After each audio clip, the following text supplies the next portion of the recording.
즐거운 명절 되셨습니까? 네. 자녀들도 그렇고 저희도 이제 계속 성도로 이제 자라나면서 여러 가지 어려운 것들이 있을 겁니다. 특히 이제 청년 중고등학교 학생들, 이 청년 대학부가 되면서 힘들어하는 부분이 있는데, 중고등학생 때는 잘 느끼지 못하다가 이제 대학생이 되고 사회 초년생이 되면서 세상의 가치관과 자기가 배워온 교회의 가치관이 부딪히게 되는, 이제 진짜 신앙생활을 하게 되는 것을 어렵다고 느끼는 것을 볼 수가 있습니다. 그리고 저희들도 마찬가지고 어른들도 마찬가지고 세상의 가치와 그리고 교회의 가치가 부딪히게 될 때에 말씀을 따를 것인지 아니면 세상의 가치를 따를 것인지, 다 그러는데 그 정도 가지고 그런 세상의 가치를 따를 것인지 고민을 하기도 합니다. 특별히 이제 중고등 학생들은 가정이라는 틀 안에 있지만 성인이 되면서 그 틀에서 세상이라는 가치가 들어오면서 또 세상이라는 가치가 재밌고 신나거든요. 그렇지 않습니까? 호기심 어렸던 것을 할 수 있는, 그러니까 해방의 나이가 되면서 교회의 신앙과 세상의 가치 사이에서 고민을 많이 하는 것을 볼 수가 있습니다. 그래서 청년들이 그런 얘기를 많이 합니다. 그러니까 신앙생활을 하면 할수록 어렵다. 그리고 그런 생각 해보신 적 없으십니까? 신앙생활을 하면 할수록 어렵다. 그게 가치관이 이제 충돌하는 겁니다. 교회를 다니는 우리의 자녀들이 참 어렵습니다. 그러니까 세상 친구들, 교회를 다니지 않는 친구들은 그렇게 어렵지 않습니다. 진로나 미래에 대한, 자신에 대한 고민을 하지 신에 대한 고민, 그리고 신과 자신의 관계에 대한 그런 고민을 하지 않기 때문에 그렇게 어렵지 않습니다. 그리고 사회가 다 그렇게 하기 때문에 그냥 그렇게 따라가면 되는 문제들이 있습니다. 근데 교회를 다니는 우리들, 그리고 우리의 자녀들은 진로와 미래에 대한 고민을 하면서 부딪히는 이 신앙생활에 대한 고민을 하게 됩니다. 그래서 믿지 않는 사람들보다 더욱 어려움 속에 처할 때가 많이 있습니다. 그래서 우리의 자녀들이 교회에 나오는 것만 해도 대단한 것입니다. 많이 격려해 주시고 교회에 지각했다고, 그리고 그 부모님들이 자녀들에게 대해서 고민을 할 때 그 아이가 열정적이지 않다, 이제 뭐 찬양 인도하는 아이들이나 막 섬기는 아이들, 나서서 이런 아이들 보면서 우리의 자녀는 그렇지 않은데 그런 게 걱정된다, 그렇게 말씀을 하시는데, 그렇게 하지 마시고 교회에 나오는 것만으로도 충분히 감사하시고 축복해 주시고 위로해 주시기를 바라겠습니다.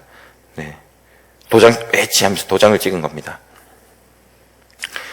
개인차가 있지만 왜 우리의 자녀들이 대학생, 청년이 되면 흔들릴까?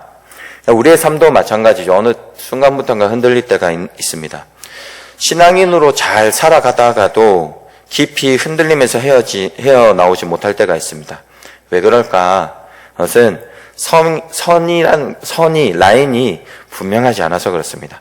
흔들림은 신뢰에 대한 부재입니다. 가룟 유다가 예수님을 왜 팔았는지 아십니까? 예수님께서 하나님의 아들이시다 라는 이 신앙의 분명한 선이 그에게는 없었습니다. 예수님께서 하나님의 아들이심을 분명하게 믿었다라면 예수님을 팔지 않고 예수님의 편에 서서 싸웠을 것입니다. 함께 있으면서도 그 선을 찾지 못했고, 함께 있으면서도 그 선을 긋지 못했던 것입니다. 가지지 못했던 것입니다. 그러면 자녀들이, 그리고 우리가 삶을 살면서 흔들리는 것이 나쁜 것인가? 그렇지는 않습니다. 신앙은 흔들림 속에 더욱 단단해집니다. 흔들림이 없는 것이 사실은 오히려 더욱 문제입니다. 2010년도쯤에 뉴스에도 나오기도 했고 책으로도, 이게 약간 얇은 책으로 나오기도 했었습니다. 3월 달에 나온 그 기사를 통해서 기사를 보니까 책이 있더라고요. 그래서 책을 구입해서 봤는데 이런 내용이 있었습니다. 이제 2010년 3월 달에 우리나라의 탑5 안에 드는 그 대학교에 들었던 학생의 이야기입니다. 그 학교에 그 대자보가 붙었는데 이 한 여학생이 이제 제목을 어떻게 했었냐면, 나는 대학을 그만둔다, 아니 거부한다 라는 제목으로 대자보를 붙이고 그 내용이 신문으로 그리고 책으로 나온 겁니다.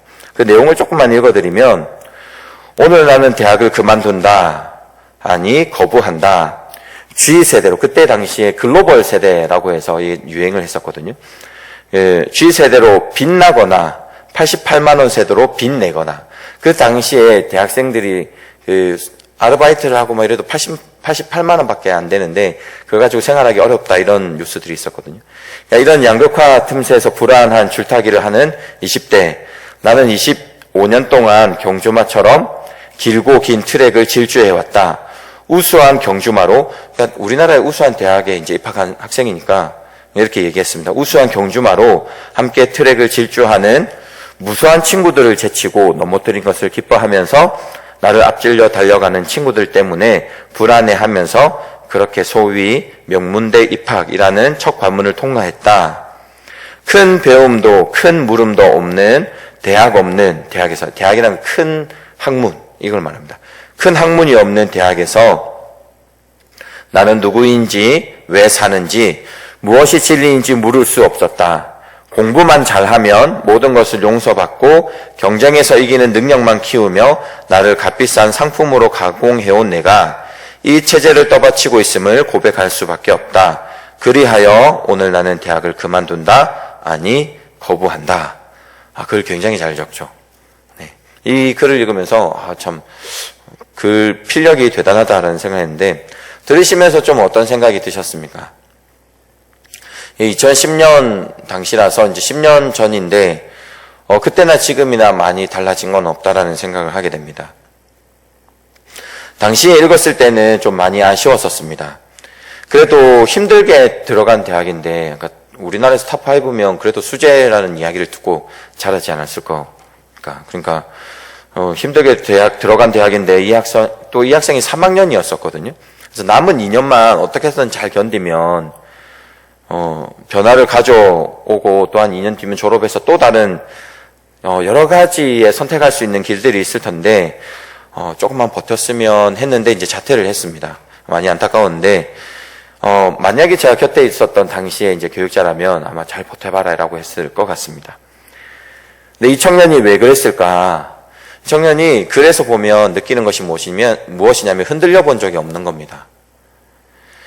이제 교육에 대해서 고민이 시작됐다라는 것을 볼 수 있습니다. 요즘에 아이들하고도 그렇고, 이제 중학교, 그다음 고등학교, 제 동기 중에 상담을 하고 있는 학교에서 상담 교사가 있어가지고, 이제 최근에 중고등부 설교도 하기도 했고, 그래서 좀 아이들을 알려고 이제 친구들한테 전화해가지고 아이들에 대해서도 물어보고, 요즘에 아이들이 어떤 고민이 있는지도 물어보고, 여러 가지 했는데, 그러니까 아이들이 목표가 없습니다. 목표가 없고 삶에 대한, 그러니까 우리가 생각하는 의지와 이 아이들이 생각하는 의지가 굉장히 다릅니다. 그냥 잘 살아가는 것, 그냥 아무 문제 없는 것이 이들에게는 의지고, 우리에게는 의지라는 것이 뭔가 좀 이루는 것이 의지지 않습니까? 이게 굉장히 차이가 큽니다. 고등학생들에게 대학에 들어가는 이유가 뭐니, 왜 대학에 가려고 하니 물어보면 적어도 반에서 그래도 5명 정도라도 꿈을 이루기 위해서, 아니면 하고 싶은 것이 있어서 라고 대답하는 학생들이 있어야 되지 않습니까? 근데 그런 학생은 거의 없습니다. 요즘에 대학이라는 것은 자신의 그러니까 점수에 맞춰가는 곳이 대학이고, 그 문화에 맞춰가는 거, 그러니까 뭐 가족력이나 가족들이 멀리 안 갔으면 좋겠다 뭐 이런 거 있지 않습니까? 그러니까 교회를 다니는 아이들도 비슷합니다. 교회에서도 뭐 비전에 대해서 이야기를 하지만 실상은 교회에 있는 아이들도 대학을 지나갈 때 뭔가 배우거나 궁금한 것을 찾거나 이런 것보다, 꿈을 쫓거나 이런 것보다 자신의 점수에 맞춰서 가는 것이 현실입니다. 자녀들이 자기 자신에 대해서, 자신의 꿈과 미래에 대해서 고민할 시간이 없습니다. 시기가 뭐 딱 정해진 것은 아니지만 미래와 꿈에 대해서 고민하는 대부분의 시간은 이제 청소년 때입니다. 왜 그러냐면 이제 인지가 굉장히 발달하게 되면서 자기 자신에 대한 인지가 2차적으로 일어납니다. 아이들이 어릴 때 4세에서 한 7세 정도 자기 이름을 부르기 시작하면서 자기에 대한 이해, 자기에 대한 생각을 하게 되고, 또한 이제 그 중학생, 보통 우리가 중2병이라고 하는데, 그때 되면서 아이들이 그 자신의 존재에 대한 인식을 하게 됩니다. 왜 이제 살아가야 되는지. 그 고민을 하는데, 한국의 교육의 특징은, 그리고 그 체제에 따라가는 우리의 특징은 무엇이냐면, 아이들에게 그럴 여유가 없습니다.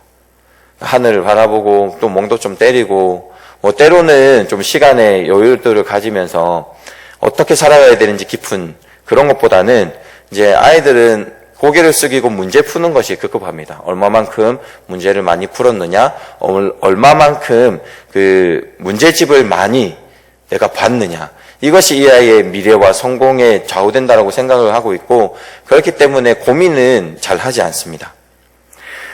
그 세상의 부모님이든 아니면 교회의 부모님이든 특히 중고등부 자녀들을 두고 있는 부모님들이 제일 많이 하는 말이 있습니다. 문장이 있습니다. 일단 대학 가서 해. 이게 그러니까 한국의 중고등학교의 현실입니다. 그들에게는 고민할 여유가 없습니다. 머리를 숙이고 고민하지 말고 앞으로 있는 이제 수많은 문제들을 풀어야 합니다. 심지어는 이제 주일에도 그렇죠. 저는 이제 저희 교회, 그리고 그 전에는 이제 부산에 있었는데, 그 전까지 10년간은 이제 서울 경기도권에서 사역을 하다가 내려왔는데, 고향은 부산입니다. 그런데, 하나님 인도하심에 따라서 이제 거기서 있다가 왔는데, 수도권 같은 경우에는 시험 때면 웬만하면 30%는 아이들이 없습니다. 잘 믿는 그 집사님이든 그 중직자 분들의 자녀이든 가정에 따라서 그러니까 기본적으로 시험 때다 이러면 한 30% 줍니다. 그건 공평하게 그렇습니다. 교회도, 연애도, 고민도 모든 것을 대학 가서 해라고 말을 합니다. 대자보를 붙인 자매가 대학 가서 그 고민이 이제 시작이 된 겁니다. 열심히 공부하고 남을 이기며 올라왔는데, 대학을 왔는데 대학도 마찬가지라는 겁니다. 대학에서조차 자신이 누구인지, 자신이 왜 학문을 해야 되는지를 몰랐던 것입니다. 지금은 이제 잠깐 유행하다가 사라진 건데, 중2병하고 대2병이라는 교육에 관심이 있으셨던 분들은 아마 이 대2병에 대해서 기억을 하실 겁니다. 그러니까 중고등 학생들이 고민을 하지 못하다가 이제 대학에 와서 시간에 어느 정도 여유가 있으면서 인생에 대해서 고민하면서 자퇴를 굉장히 2학년 때 많이 했거든요. 그래서 그 당시에 대2병이라는 그런 단어가 있었습니다. 흔들려 본 적이 없는 겁니다. 흔들림은 필요합니다. 흔들려야 단단해집니다. 그런데 흔들릴 때의 중심, 그 마음의 기초는 있어야 됩니다. 기준은 있어야 됩니다. 이 자매의 이야기를 들으면서 한 가지 생각이 들었습니다. 예수님을 삶 속에 깊이 모시고 살아간다면 그 안에 중심, 선이 있다면, 선이라는 것이 있다면 이 고민들이 많이 해결됐을 텐데 라는 생각이 들었습니다. 자신의 존재와 목적을 알고 살아갔을 텐데 라는 아쉬움이 들었습니다. 가룟 유다와 예수님의 제자들의 차이는, 가룟 유다는 예수님이 하나님의 아들이시다 라는 사실을 믿지 못했고 넘어가 버렸고, 그 중심에 선이 없었던 것이고, 제자들은 흔들리면서도 그 중심이 있었던 것을 알 수 있습니다. 예수님께서 십자가에 못 박히신 때에도 제자들이 두려워하면서 예수님께서 십자가에 못 박히신 것을 멀리서 이제 지켜봤지 않습니까? 그러니까 예수님에 대한 믿음을 완전히 잃어버린 것이 아니었습니다. 예수님에 대한 완전한 믿음을 잃어버렸다면 가룟 유다와 팔거나 아니면 떠났을 겁니다. 그런데 확인하고자 했던 것이죠. 자기의 중심에 예수 그리스도가 정말로 하나님의 아들이시라고 믿어왔는데 정말 그 사실인지 아닌지를 확인하고 싶었던 것입니다. 그 안에 그 믿음이 있었던 것입니다. 부족해도 이것이 잘 보이지 않더라도 그 믿음이 미약하게 남아 있었던 것입니다. 그 선을 가지고 있었기 때문에 예수님께서 죽으심을 통해서 그들이 뿔뿔이 흩어졌지만 그 중심이 있었기 때문에 예수님께서 부활하시고 그들을 다시 만났을 때 그들의 삶이 뒤집어지는 것을 볼 수 있습니다. 그리고 순교로까지 이어지는 것을 볼 수 있습니다. 흔들리는 것은 당연합니다. 중요한 것은 중심이 있느냐 없느냐 그 차이입니다. 그러면 우리가 우리 자녀에게 가르쳐야 할 중심, 그리고 더불어 우리가 이 세상을 살아가면서 세상 속에서의 그 세계관이 부딪힐 때에 우리가 가져야 될 중심이 무엇인가? 우리 오늘 본문입니다. 4절 5절 말씀입니다. 4절 5절 말씀을 우리 다 같이 읽겠습니다. 저는 그 방송실에 그 개인적으로 좀 부탁을 드렸습니다. 가능하면 말씀을 좀 띄우지 말아달라고 부탁을 드렸습니다. 성경을 보고 좀 끌 거는 끄시고 그렇게 하면 좋겠다라는 제 약간의 고집과 아집이 있어서 그렇습니다. 네, 4절 5절 말씀입니다. 성경을 다 같이 보시겠습니다. 이스라엘아 들으라. 우리 하나님 여호와는 오직 유일한 여호와이시니 너는 마음을 다하고 뜻을 다하고 힘을 다하여 내 하나님 여호와를 사랑하라. 우리가 섬기는 하나님이 유일한 하나님이신 것, 여호와이신 것, 그리고 우리가 온 힘과 온 마음과 온 뜻을 다하여 사랑해야 한 분인 것, 그것을 중심에 가져야 됩니다. 그리고 이 선포는 그냥 이루어지는 선포가 아닙니다. 이 말씀이 우리는 이제 익히 알고 있는 말씀이기 때문에 그냥 그러려니 받아들이겠지만, 이 말씀이 위치한 그 말씀의 위치를 보면 어마어마한 그 힘을 가지고 있는 강력한 말씀인지를 알 수 있습니다. 이 말씀의 위치가 어떻게 되냐면, 이제 레위기가 시작되면서 출애굽기 하고 나서 3개월 동안 이제 내려와서 시내산에서 하나님과 언약을 맺게 됩니다. 그리고 그 언약을 맺었을 때에 이제 광야로 들어가게 되죠. 그러니까 광야의 출발점이 레위기인데, 그리고 나서 이제 신명기는 이제 민수기의 40년의 광야 생활이 맞춰진 이제 광야의 마지막, 그러니까 레위기는 광야의 시작점이 있다면 신명기는 광야의 이제 마지막 점이면서 또 다른 가나안으로 들어가는 시작점이 있습니다.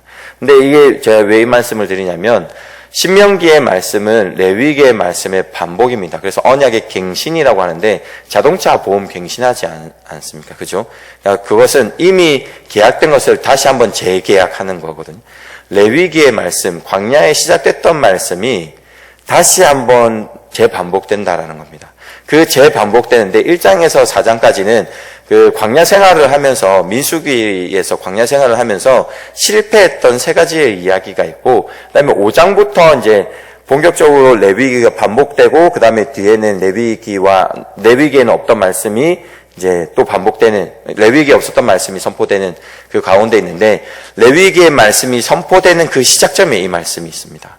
그러니까 뭐냐면, 이건 단순히 중간에 뚝 떨어진 말씀이 아니라 하나님께서 그들이 광야 생활을 시작하기 그때부터 하나님께서 그들에게 말씀하셨던 것이고, 또한 그 마무리하면서 말씀하시는 것이고, 가나안에 들어갈 때에도 말씀하시는 거랍니다. 것이라는 것입니다. 그러니까 이것이 하나님의 이스라엘을 향한 마음이라는 것입니다. 너희가 이것을 마음에 새겨 라는 것입니다. 광야 생활 지날 때도 그렇고 가나안에 들어갈 때도 그렇고 어마어마한 말씀이라는 것입니다. 그리고 이 중심의 말씀을 어떻게 가르쳐야 되는가에 대한 말씀도 오늘 본문에서 볼 수 있습니다. 6절부터 9절 말씀을 한번 다 같이 보시겠습니까? 6절부터 9절 말씀입니다. 다 같이 보시겠습니다. 오늘 내가 내게 명하는 이 말씀을 너는 마음에 새기고 내 자녀에게 부지런히 가르치며 집에 앉았을 때든지 길을 갈 때든지 누워있을 때든지 일어날 때든지 이 말씀을 강론할 것이며 너는 또 그것을 내 손에 메어 기호로 삼으며 내 미간에 붙여 표로 삼고 또 내 집 문설주와 바깥문에 기록할지니라. 이 말씀을 한 문장으로 하면 반복해라 이 말입니다. 지속적으로 가르쳐라는 것입니다. 학교 갈 때도 학교 잘 다녀와. 하나님께서 유일한 하나님이신 거 알지? 그거 믿고 잘 다녀와. 돌아와서 오늘 하나님께서 너희 지켜준 삶이 어땠어? 유일하신 하나님이 됐어? 라고 또 반복해 주는 겁니다. 밥 먹을 때 기도하는 겁니다. 하나님 감사합니다. 우리의 유일한 하나님이 되어주셔서 주님을 사랑하게 하여 주시옵소서. 식사 잘하게 해주십시오. 또 가르치고 또 가르치는 겁니다. 시험 칠 때에도 하나님, 우리가 인생을 살아갈 때 여호와가 우리의 주님이시라는 거, 그거 증명하며 정직하게 시험 치게 해주십시오. 라고 또 가르치고 기도하고 반복해서 하는 것입니다. 할 수 있는 만큼 최대한 반복해서 가르쳐라는 것입니다. 왜냐하면 이 4절, 5절의 말씀은 우리의 인생에 있어서 옵션의 문제가 아닙니다. 그 옵션의 문제가 아니기 때문에 그렇습니다. 자동차를 살 때 썬루프를 하셨습니까? 아니면 그냥 안 하셨습니까? 그 개인의 선택이죠. 그죠? 저희 같은 경우에는 아이들이 이제 많이 있기 때문에 차가 좋고 이러면 이제 공기가 안 좋기 때문에 썬루프를 열면 창문을 열면 애들이 좀 위험한 행동을 해가지고, 그러니까 썬루프를 있으면 위에 공기를 조금 튀어놓으면 이제 공기가 순환되니까 저에게는 좀 필수입니다. 근데 또 그렇지 않은 분들도 계실 겁니다. 보통 얼마 하는지 정확하게는 모르지만 뭐 4, 50만 원, 많게는 한 100만 원 하지 않겠습니까? 뭐 또 안 해도 되는 겁니다. 이것은 그런 문제가 아니라는 겁니다. 그 옷을 살 때 맞는 브러치를 살 것인가 안 살 것인가, 그런 옵션의 문제가 아니라는 것입니다. 취향의 문제가 아니라는 것입니다. 하고 싶은 사람은 하고 하기 싫은 사람은 하지 않는 그러한 문제가 아니라는 것입니다. 여호와 하나님께서 유일하신 하나님이시라는 것, 그 하나님을 온 마음 다해서 사랑하는 것은 그렇게 할 사람은 하고 그렇게 하지 않는 사람은 하지 않고, 생각하지 않는 사람은 하지 않고, 그것을 말하는 것이 아니라, 그러한 고면이 아니라 지속적으로 가르쳐야 한다는 것은 그의 인생에 있어서 가장 중요한 문제라는 것입니다. 그것을 성경이 말씀해 주는 것입니다. 가나안에서 살아남느냐 살아남지 못하느냐, 그 문제가 어디에 있느냐, 그 중심에 여호와 하나님이 유일한 하나님이시라는 거, 온 마음을 다해서 여호와 하나님을 사랑해야 된다는 거, 그것이 중심에 있느냐 없느냐가 가나안에서 살아갈 수 있느냐 갈 수 없느냐의 중요한 문제라는 겁니다. 생사를 다루는 문제라는 것입니다. 우리 6절 말씀과 9절 말씀을 다시 한번 읽겠습니다. 6절 말씀과 9절 말씀입니다. 같이 읽겠습니다. 오늘 내가 내게 명령하는 이 말씀을 너는 마음에 새기고 내 자녀에게 부지런히 가르치며 집에 앉았을 때에든지 길을 갈 때에든지 누웠을 때에든지 일어날 때에든지 이 말씀을 강론할 것이며, 너는 또 그것을 내 손목에 메어 기호로 삼으며 내 미간에 붙여 표로 삼고 또 내 집 문설주와 바깥문에 기록할지니라. 아멘. 우리가 마음에 늘 새겨야 되는 거, 우리 자녀에게 늘 그 중심에 새겨야 되는, 가르쳐야 된다는 것입니다. 그것이 무엇이냐? 4절 5절 말씀입니다. 같이 보시겠습니다. 시작. 이스라엘아 들으라. 우리 하나님 여호와는 오직 유일한 여호와이시니 너는 마음을 다하고 뜻을 다하고 힘을 다하여 내 하나님 여호와를 사랑하라. 아멘. 이 말씀이 우리의 심령이 깊이 새겨지며 우리의 자녀들에게도 잘 전수하여 가나안에 들어가는 이스라엘 백성에게 새겨졌듯이 예수 그리스도의 재림을 기다리는 우리와 우리 자녀들의 마음에 잘 새겨지기를 간절히 축복합니다. 기도하겠습니다.